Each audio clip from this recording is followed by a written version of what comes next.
Estamos aqui de volta para o nosso workshop de marketing cultural e hoje nós vamos falar sobre preconceito linguístico. A importância de se entender o que é preconceito linguístico quando se trabalha com cultura. Então vamos lá?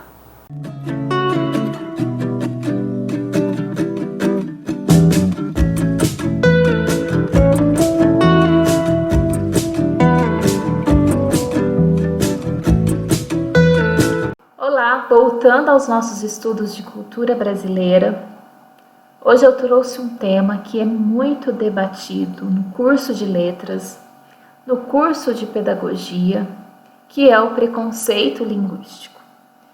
Nós vamos ter essa aula para entender mesmo o que é, né, o preconceito linguístico e como nós, como agentes culturais, gestores culturais, podemos contribuir diretamente para a quebra desse preconceito.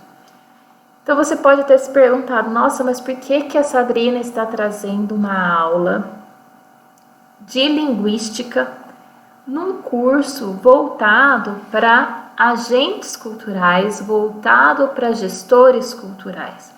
Justamente por isso, porque nós como agente, nós como gestores, nós devemos pensar em projetos que quebrem todos os tipos de preconceito, inclusive o preconceito linguístico. E é sobre o preconceito linguístico que nós vamos falar nessa aula. Apresentando para vocês quem estuda letras, quem estuda pedagogia, quem está nas áreas, né, da educação, nos cursos relacionados à educação, à licenciatura, pesquisadores da área da linguística, professores, todos conhecem muito bem o Carlos Bagno. Se não conhecem muito bem, já ouviram falar, já leram pelo menos um texto dele. Por quê? Porque o Marcos Bagno, ele é muito importante quando nós analisamos e quando nós falamos de preconceito linguístico. Ele é um mineiro, nascido em Cataguases, em 1961, professor, doutor em filologia, importante linguista brasileiro, escritor e um ativista político quando se trata de questões linguísticas. O Marcos Bagno, ele defende que o preconceito linguístico está diretamente relacionado ao não entendimento da diversidade cultural e também às questões das diferenças sociais. É isso que ele fala no livro dele, Preconceito Linguístico, que é e como se faz. Então foi através desse livro que eu tive a ideia de trazer essa aula para dentro de uma discussão de marketing cultural, para dentro de uma discussão com gestores e agentes ou futuros agentes culturais ou pessoas que se interessam pela cultura. Então, entender o que é o preconceito linguístico é fundamental para todos nós que trabalhamos com cultura e para todos nós que trabalhamos com arte e trabalhamos com sociedade, né? Oferecendo produtos para a sociedade. De acordo com o Bagno, o preconceito linguístico, ele na verdade, ele surgiu, né, de uma confusão entre o conceito do que é uma gramática normativa e a língua e a fala. Essa confusão. Tem um poema de Oswald de Andrade, que é o Prenominais, vou pegar aqui no meu livro, está nesse livro aqui, Pau Brasil.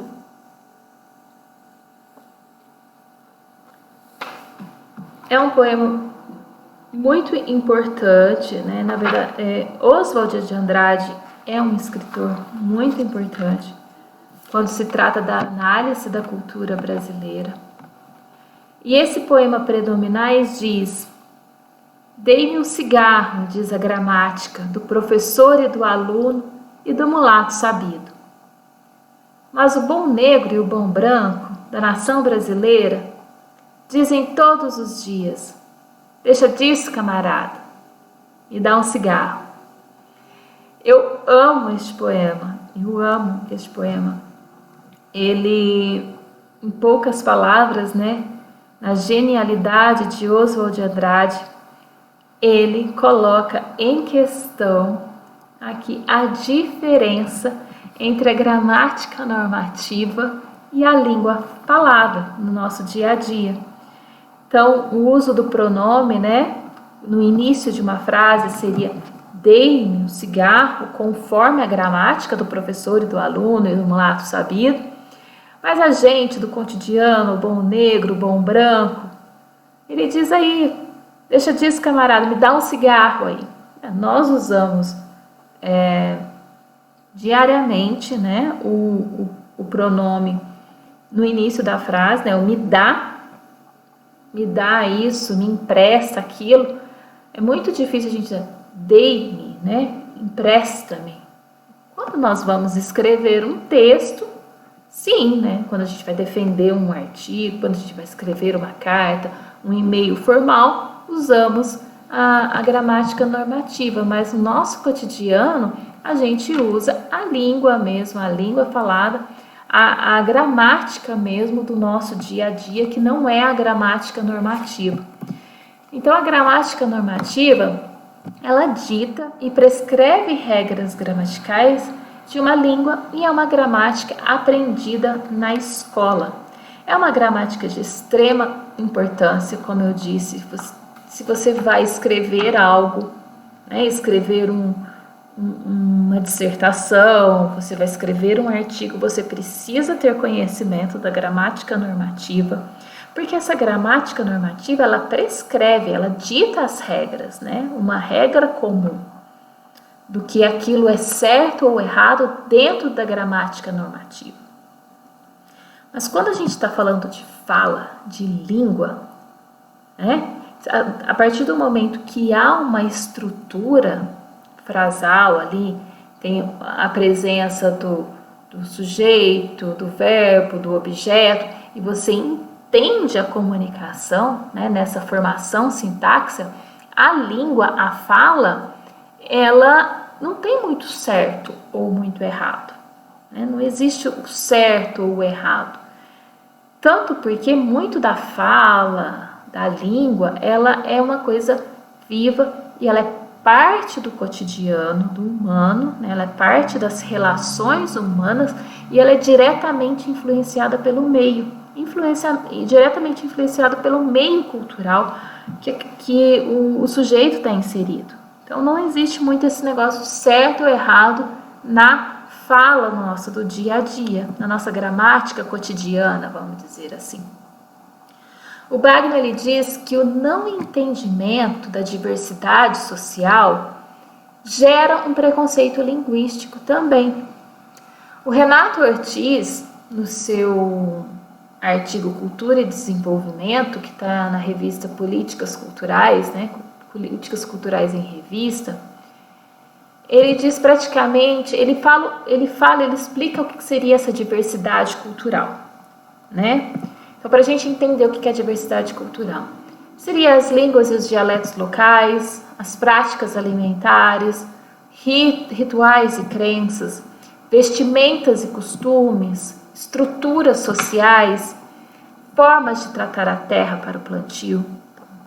A agricultura numa região é diferente da agricultura de outra região, porque é diretamente influenciada por aspectos do clima, né, aspectos geográficos, pode influenciar. Então, a maneira como as pessoas lidam com a terra também é considerada uma diversidade cultural. A culinária, claro, né, se você tem certos alimentos em algum lugar, é tudo muito interligado, né? Você planta, é uma região que dá muitas batatas, porque o clima favorece, né, o plantio de batatas. A culinária também vai ser influenciada por esse alimento que é produzido. Então, os jogos e brincadeiras, essa parte lúdica da sociedade é considerado, né, a diversidade cultural. as produções artesanais, as produções artísticas no geral, cinema, as peças de teatro, a literatura escrita ou falada, as músicas, os ritmos. Gente, uma peça de teatro regional do interior de Minas Gerais é completamente diferente de uma peça regional do interior de Pernambuco, por exemplo, né? Porque a gente está lidando diretamente com a diversidade cultural. Eu tive a oportunidade uma vez de ir na Paraíba. Ai, como chama a capital da Paraíba? Nossa, deu um branco agora. Tive a oportunidade de ir na Paraíba e eu encontrei alguns artistas locais. Nós batemos um papo sobre o teatro popular e é uma coisa muito interessante, porque eu poderia tentar fazer teatro lá, mas quando eu faço teatro em Minas, né, na minha cultura mineira, com as minhas influências culturais, aquilo faz muito mais sentido para mim. Muito mais sentido porque eu cresci dentro daquela diversidade, né? Eu cresci dentro da minha cultura mineira.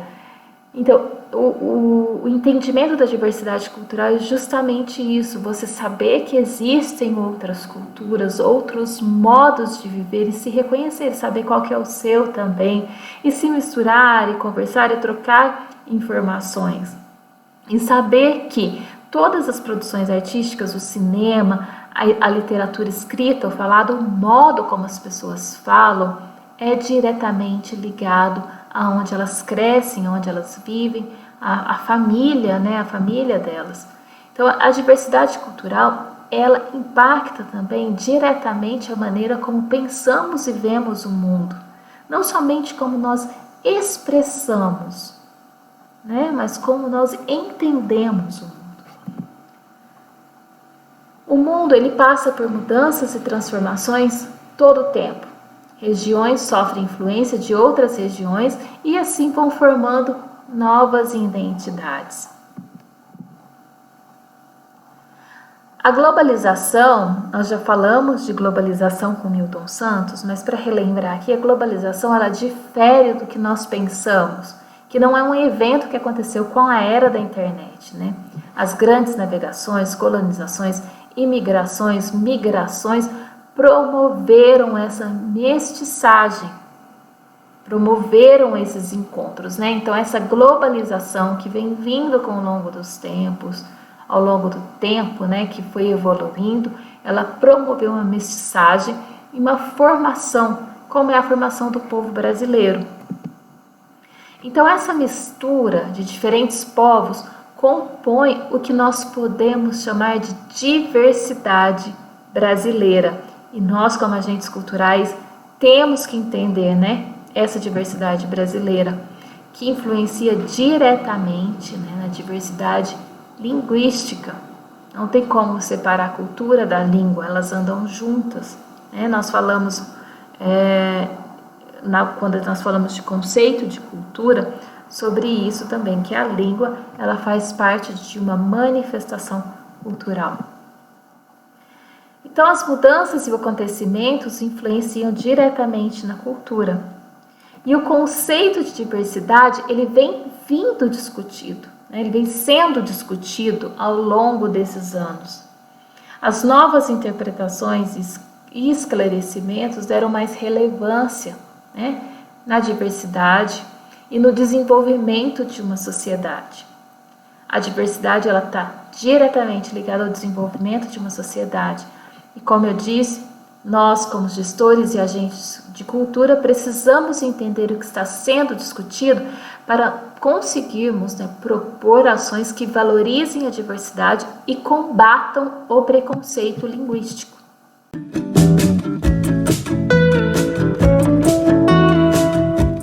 Trouxe aqui também, né, a queda de muros e fronteiras, né, a simbologia, os acontecimentos sociais.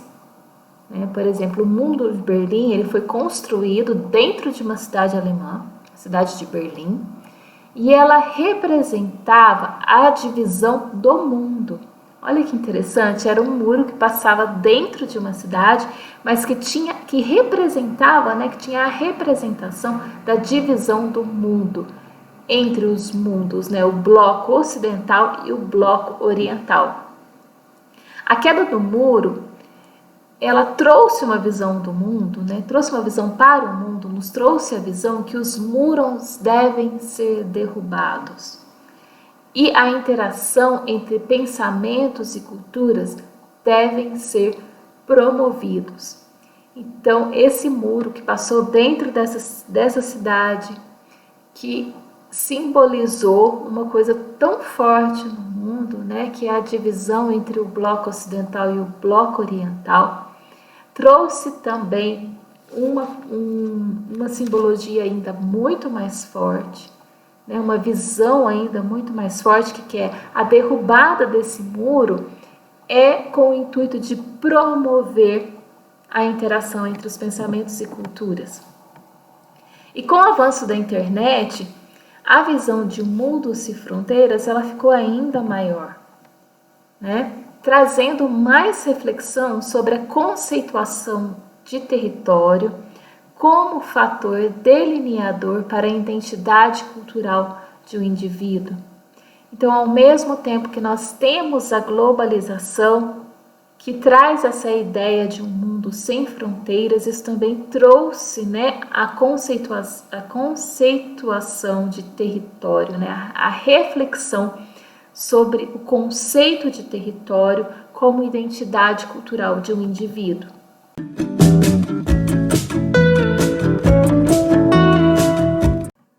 Falar agora então de patrimônio cultural. O patrimônio cultural ele ganha uma dimensão maior, sendo considerado patrimônio cultural não somente os bens tangíveis, como esculturas, prédios antigos, as obras de arte, mas também os produtos intangíveis, como os cultos, as danças, os jogos populares, as músicas. Então, o patrimônio ele é reconhecido pela sua comunidade como algo que beneficia e que gera identificação coletiva. O gestor e o agente de cultura, ele precisa entender desses produtos, né, que geram essa identificação coletiva para que ele possa desenvolver produtos, para que ele possa desenvolver projetos para promover, né, a sociedade em questão, a sociedade que ele está inserida. Então, esse universo de significados remetem à história e à formação de um povo. Então, os cultos, as danças, as comidas, os jogos populares, as músicas, o modo de falar, é um universo de significado que conta sobre a história e a formação de um povo. Então, como exemplo, nós temos aqui o bolinho, né, o acarajé, que é um bolinho típico baiano, que ele traz em si, né, esse símbolo, né, do acarajé, né, essa comida típica baiana. Ela é muito mais que sabores e temperos, né, de pimenta com óleo de dendê. Ele traz um culto à cultura africana, aos costumes e formação do povo baiano. Então, o acarajé ele tem um significado muito maior que um item culinário, uma comida típica. O feitio do acarajé é um culto à cultura africana e aos costumes que formaram o povo baiano, né, que traz a identificação do povo baiano. Agora eu tenho uma pergunta para vocês. Que lugar é esse daí, ó? Que vocês estão vendo na foto? Estão vendo um prato típico? E que lugar que é esse aí no mundo? Onde que nós estamos? Quando a gente olha nessa foto, se a gente pudesse estar sentado naquela mesa ali, tomando aquele cafezinho, onde nós estaríamos? Uai, é Minas. Sim, é Minas. Então, a comida, né, ela diz muito mais do que um simples alimento. Ela conta uma história, né? Ela traz a alma de um povo. Assim como a acarajé, né, o pão de queijo mineiro, é conhecido internacionalmente por ser parte da identidade e da alma de um povo. E aí a gente falou, né, o uai aqui em Minas, o uai mineiro, que não tem tradução nem uma definição exata, e tem suas origens baseadas em hipóteses, né? Tem estudiosos que estudam a origem do uai, mas é tudo baseado em hipóteses, em investigação histórica. E dependendo da maneira como ele é aplicado na frase, ele tem vários significados diferentes.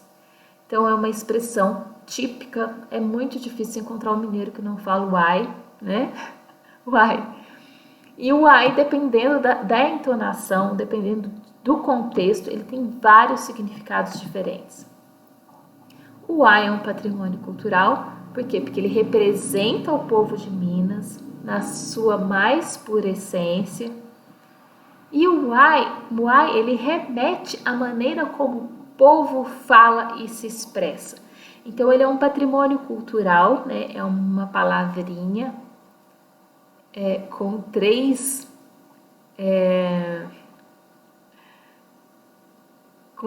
letrinhas, né? Uma palavrinha com 3 letras, uai, com 3 vogais, e que expressa toda a identidade de um estado. Para você ver como que a língua ela é muito forte, como que o dialeto ela diz muito, muito sobre o lugar em questão. Outra coisa também que é analisado, né, pelo Marcos Bagno é que o preconceito linguístico ele está diretamente relacionado à desigualdade social. É uma consequência da desigualdade social. Porque muitas das pessoas que não têm acesso à gramática normativa, né, que não entendem dessas regras gramaticais que são aplicadas na escola, é porque elas não tiveram a oportunidade de frequentar a escola. Então, quando a gente fala de preconceito linguístico, a gente não consegue ficar restrito somente aos estudos da língua, ao estudo da cultura, né? Isso se estende para o âmbito social. Quando você analisa um aluno, né? Um estudante, se você tem um grupo de teatro, você dá aula de teatro, aí chega um aluno diferente, que não estava frequentando teatro, mas que veio de uma outra comunidade, e talvez de uma comunidade que seja uma comunidade mais carente, você vai observar que muita das dificuldades linguísticas é consequência da falta de oportunidades que foi dada para aquela criança, para aquele jovem ou para aquele adulto. Então, o preconceito linguístico, ele é uma consequência da desigualdade social. É impossível mesmo falar de preconceito linguístico sem falar de outros tipos de preconceitos também. Porque às vezes existe o preconceito, também o preconceito social, né? Então, quando você estuda o preconceito linguístico, você consegue analisar, fazer uma análise de tudo que está correlacionado. Variações linguísticas. Então, a gente também tem que entender que existem variações linguísticas, né? E o que seria uma variação histórica? São palavras e expressões que entraram em desuso. Eu vou trazer um exemplo de uma entrevista que eu fiz com um senhor lá de São José da Barra, que eu fiquei encantada com a maneira como ele fala. é uma maneira mais antiga de se falar, né, com algumas palavras que já não são praticadas com os jovens. Então, você vê que existe essa variação histórica, existe a variação geográfica, que são vocabulários, modos de pronúncias, né, sons, construções frasais, que são diferentes de acordo com a região dos falantes. São inseridas dentro do mesmo idioma, possuem a mesma lógica, né, que tem que ter essa lógica comunicativa, que tem um sujeito e o predicado, né, tem a pessoa que fala, né, o verbo, o objeto. Então, essa construção dentro do idioma, ela acontece de maneira geral, porque está dentro do nosso idioma, mas a pronúncia, ela sofre variação. O sotaque sofre variação de acordo com a geografia. Tem as variações sociais, que são influências de classe social, de faixa etária, de sexo ou grau de escolaridade. E tem a variação estilística, que ela está mais no estilo individual e do próprio falar, e que são adequações de acordo com a situação em que o falante se encontra. Por exemplo, com os amigos ele fala de uma maneira e com os colegas de trabalho ele fala de outra, se ele não tem tanta intimidade. Ou com um cliente ele fala de outra maneira. A minha professora de sociolinguística, ela até trouxe um exemplo uma vez pra gente, que era uma chamada telefônica. Eu não lembro quem exatamente era o autor, mas foi dentro da aula de sociolinguística, que era uma chamada telefônica e a secretária, né, atendia o telefone. Boa tarde, você fala com, suponhamos que seja Maria. Boa tarde, Maria. Maria, as ordens. Aí o cara do outro lado falava: Oi, Maria, aqui é fulano de tal, não sei o quê. Oi, como que você tá? Então ela já mudou, né? Sofreu uma variação estilística de acordo com o relacionamento que ela tem com aquela pessoa. Então, com o cliente, ela fala de um lado. Ela atendeu o telefone pensando que era um cliente, suponhamos um cliente, né? Que ela teria uma postura de uma comunicação de trabalho.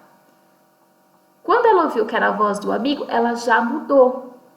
Ela já começou a falar como um amigo, mais descontraída, mais relaxada. Então, assim, a variação estilística é de acordo, é uma fala individual de acordo com a situação, né? Uma adequação. Aqui eu trouxe para vocês um pouquinho da conversa que eu tive com o Tiãozinho. O Tiãozinho, ele tem 74 anos e ele participou por uma temporada de companhia de Folias de Reis.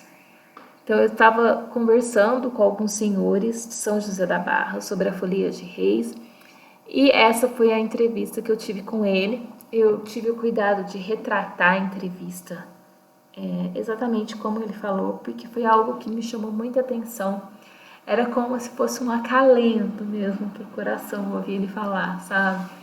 Porque esse jeitinho de falar já não é tão praticado hoje com a juventude. Como nós dissemos, a língua é um ser vivo que vai sofrendo modificações ao longo do tempo, assim como a cultura. Então, essa conversa foi muito gostosa pelo jeitinho que ele falou, e eu vou tentar também falar aqui do jeitinho que ele falou, né? Eu cheguei e falei: olá, Tiãozinho, como o senhor está? Como o senhor tá, né? Eu, graças a Deus, bem, você bem? Eu bem. Como é que vai? Tudo bem? Tiãozinho tem quantos anos? Eu vou fazer agora, dia 5 de maio, eu faço 74 anos. Eu sou do dia 5/5 de 1945. O senhor é daqui da Barra mesmo? Sou daqui da Ventania, mas é tudo meio que daqui mesmo. É encantadora essa frase. Mas é tudo meio que daqui mesmo. Nós morava por ali perto. Eu não me lembro muito bem, não. Eu não me lembro muito bem, não. O Zé Bento é daqui mesmo. E o senhor veio para a Barra pequenininho? É. Aí nós veio. Eu vim, uai. Quando eu vim pra cá mesmo, acho que eu tava o quê? Eu tava com uns 18 anos. E quando o senhor começou a ir à Folia de Reis, o senhor lembra? Folia de Rei, eu quase não ia. O senhor não tocava na folia? Eu fui uma vez aqui para os campos, para esse meio por aqui. E aqui na Barra o senhor andou? Aqui nós andou. Nessa época nós andou aqui. E o senhor lembra das cantigas? O senhor tocava pandeiro? Eu só bati. Era muito difícil eu sair assim. E não saía, que assim. Só nessa época que saí. E que tô te falando para você. Tô falando para você. E esse ano que nós saiu, ele chamou eu. E eu fui com isso. Gente, eu adoro o Casey e eu adoro o Chris. Amo, amo, amo. Né? Eu não saía Casey, não. Casey é com eles, né? E eu fui Chris. Eu fui com eles. Isso é um estudo de sociolinguística, que eu realmente gostei muito de ter batido um papo com o Tiãozinho, né? O jeito mineiro, né, da gente falar. Eu como muitas palavras, né? Quando eu tô mais com os meus tios mais velhos, a gente acaba falando assim também, né? Quando eu saio para outro estado, converso com os amigos de fora, eles percebem muito como eu vou cortando as palavras no final, né? Aqui nesse caso, sou daqui da Ventania, mas é tudo meio daqui mesmo. Mas nós somos todos daqui mesmo, seria isso o sentido, né? Que ele expressou. Aí nós veio, tem sempre o ai, nós andou daqui pros campos. Pros é para os, né? Pros. Então, o que nós observamos? Que o senhor Tião, né, nós observamos claramente como é a fala de uma pessoa mais idosa do interior de Minas e morador de uma cidade pequena e que frequenta diariamente o sítio. E como esse modo de expressão, ele difere de uma fala jovem, de um jovem residente em uma cidade. O Senhor, ele expressa palavras e modos considerados antigos que já não são observados entre os jovens. Então, em São José da Barra, que é a cidade que ele mora, né, deve ter aproximadamente 7.000 pessoas, né, crianças, jovens, adultos, 7.000 pessoas. O centro ali de São José da Barra, talvez uns 3.000, não sei esse dado ao certo, mas é uma cidade muito pequena, que não tem tanto contato com pessoas de fora. Agora, com a ascensão, né, do turismo na cidade, estão vindo mais pessoas de fora e isso vai influenciar diretamente na fala, com certeza. Vamos falar agora como combater o preconceito linguístico?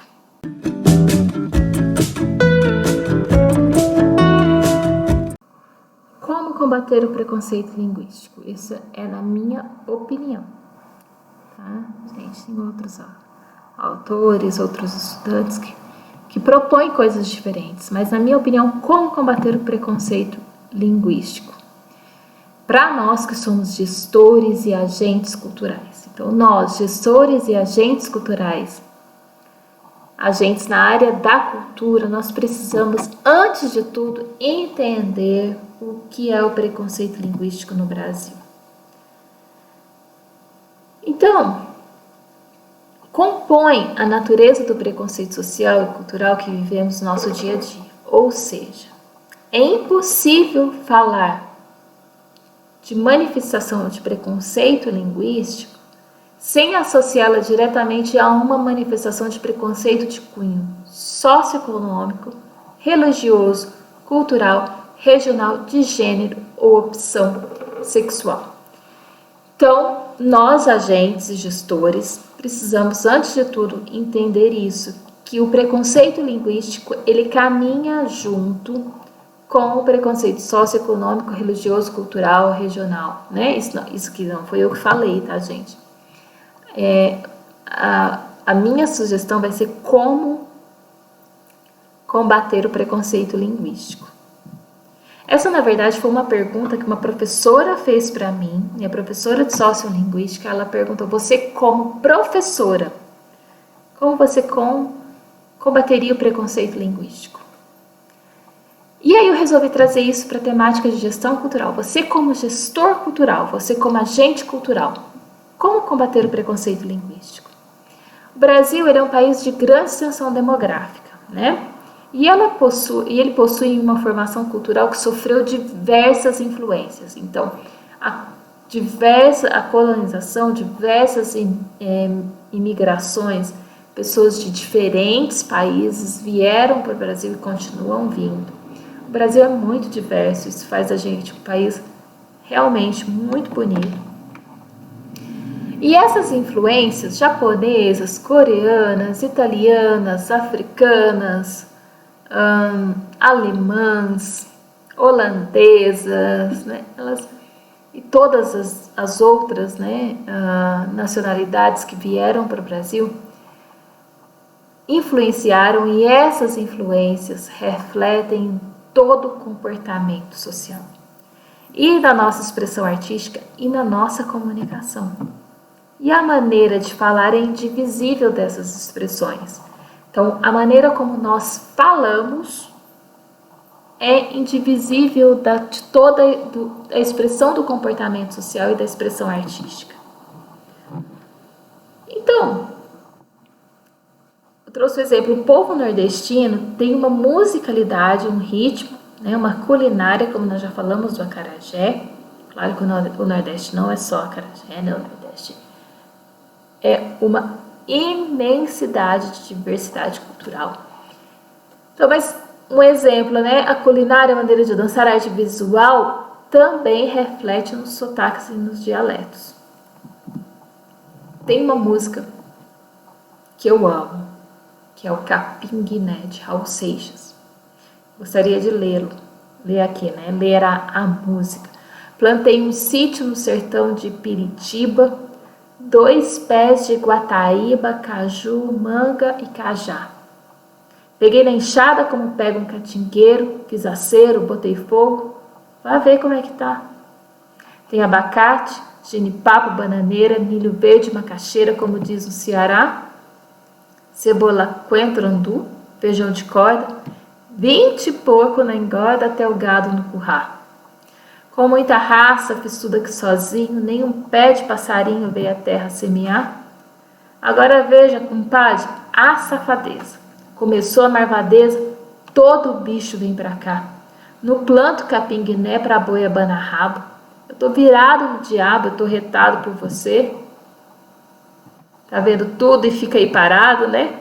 Que não tá aquela parte. Sussuarana só fez perversidade, Pardal foi pra cidade, Peruá minha saqué, quer. Dona Raposa só vive na verdade, me faça caridade, se vire e dê no pé.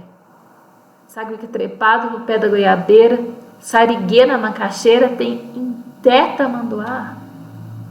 Minhas galinhas já não ficam mais paradas e o galo de madrugada tem medo de cantar.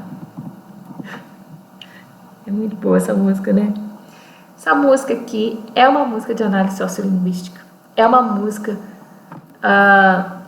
como nós estamos falando de arte, de produções artísticas, né? Raul Seixas, cara inteligentíssimo.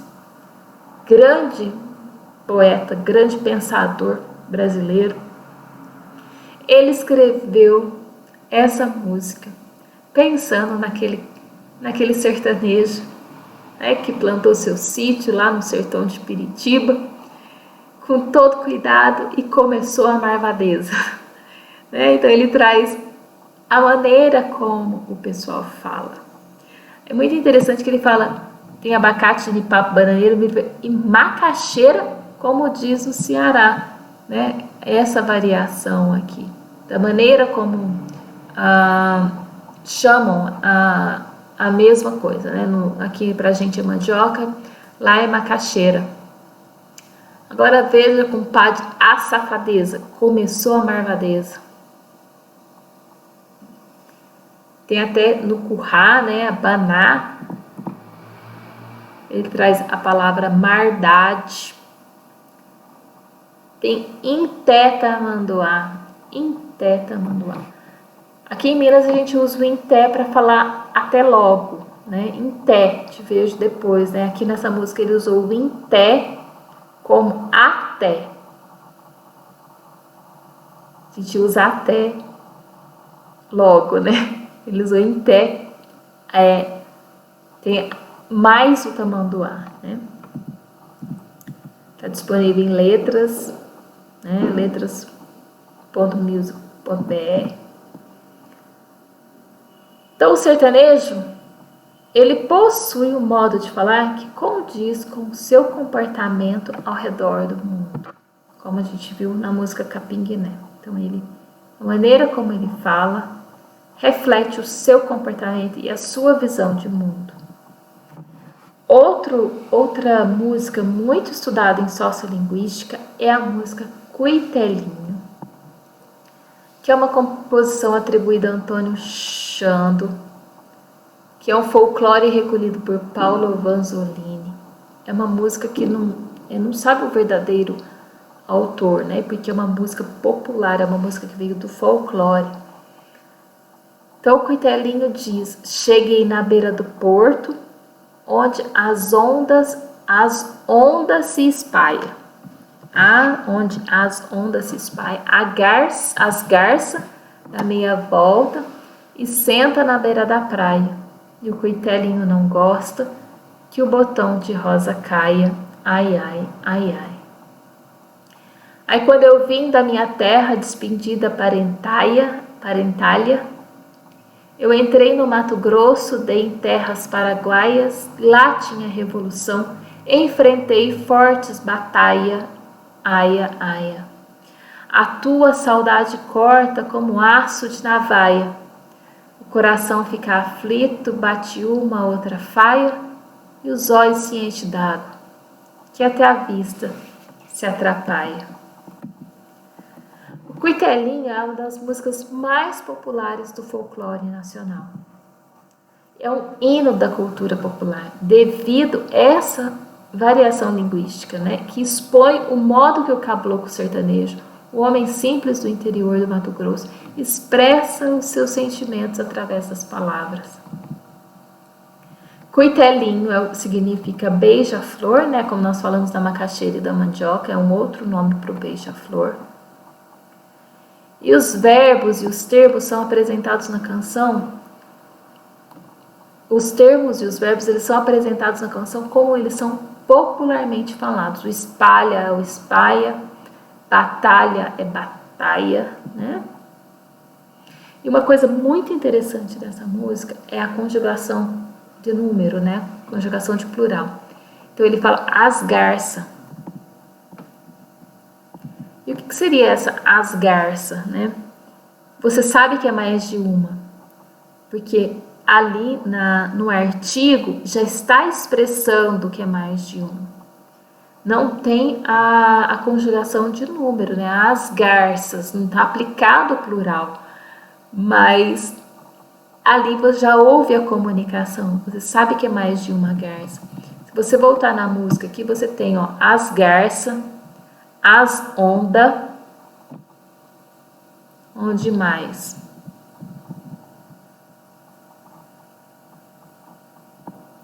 Fortes, batalha.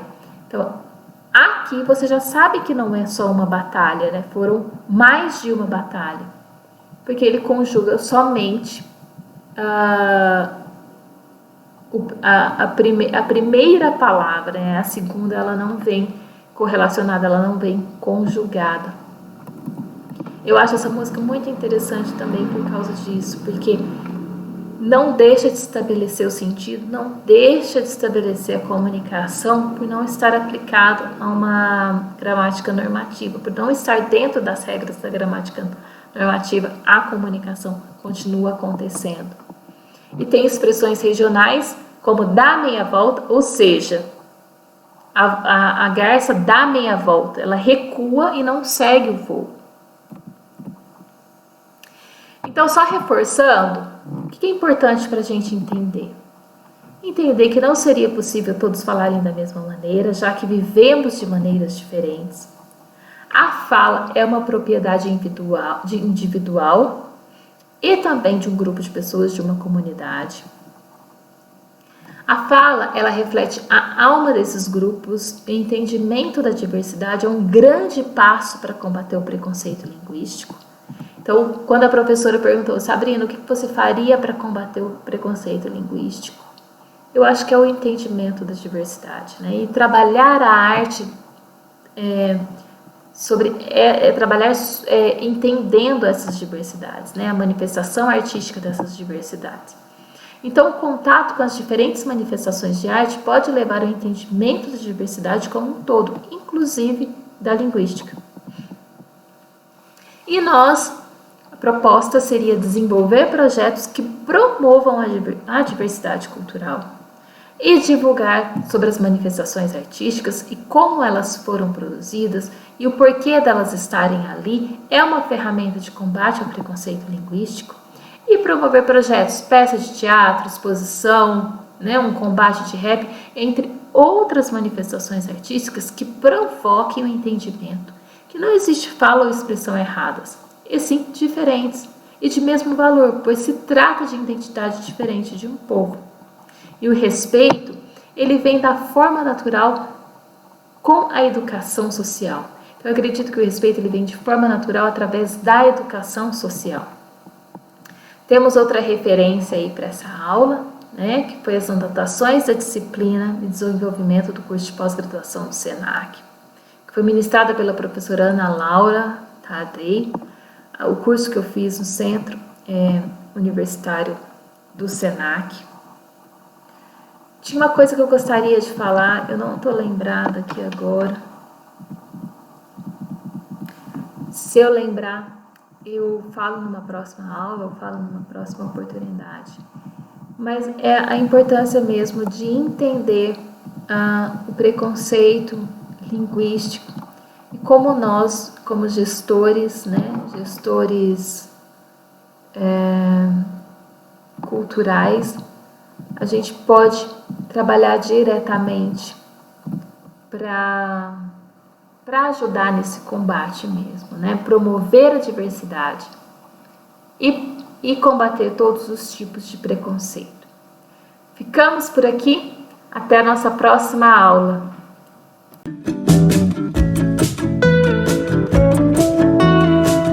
Espero que vocês tenham gostado da aula, entendido a importância, né, de compreender o que é o preconceito linguístico quando se trabalha com cultura.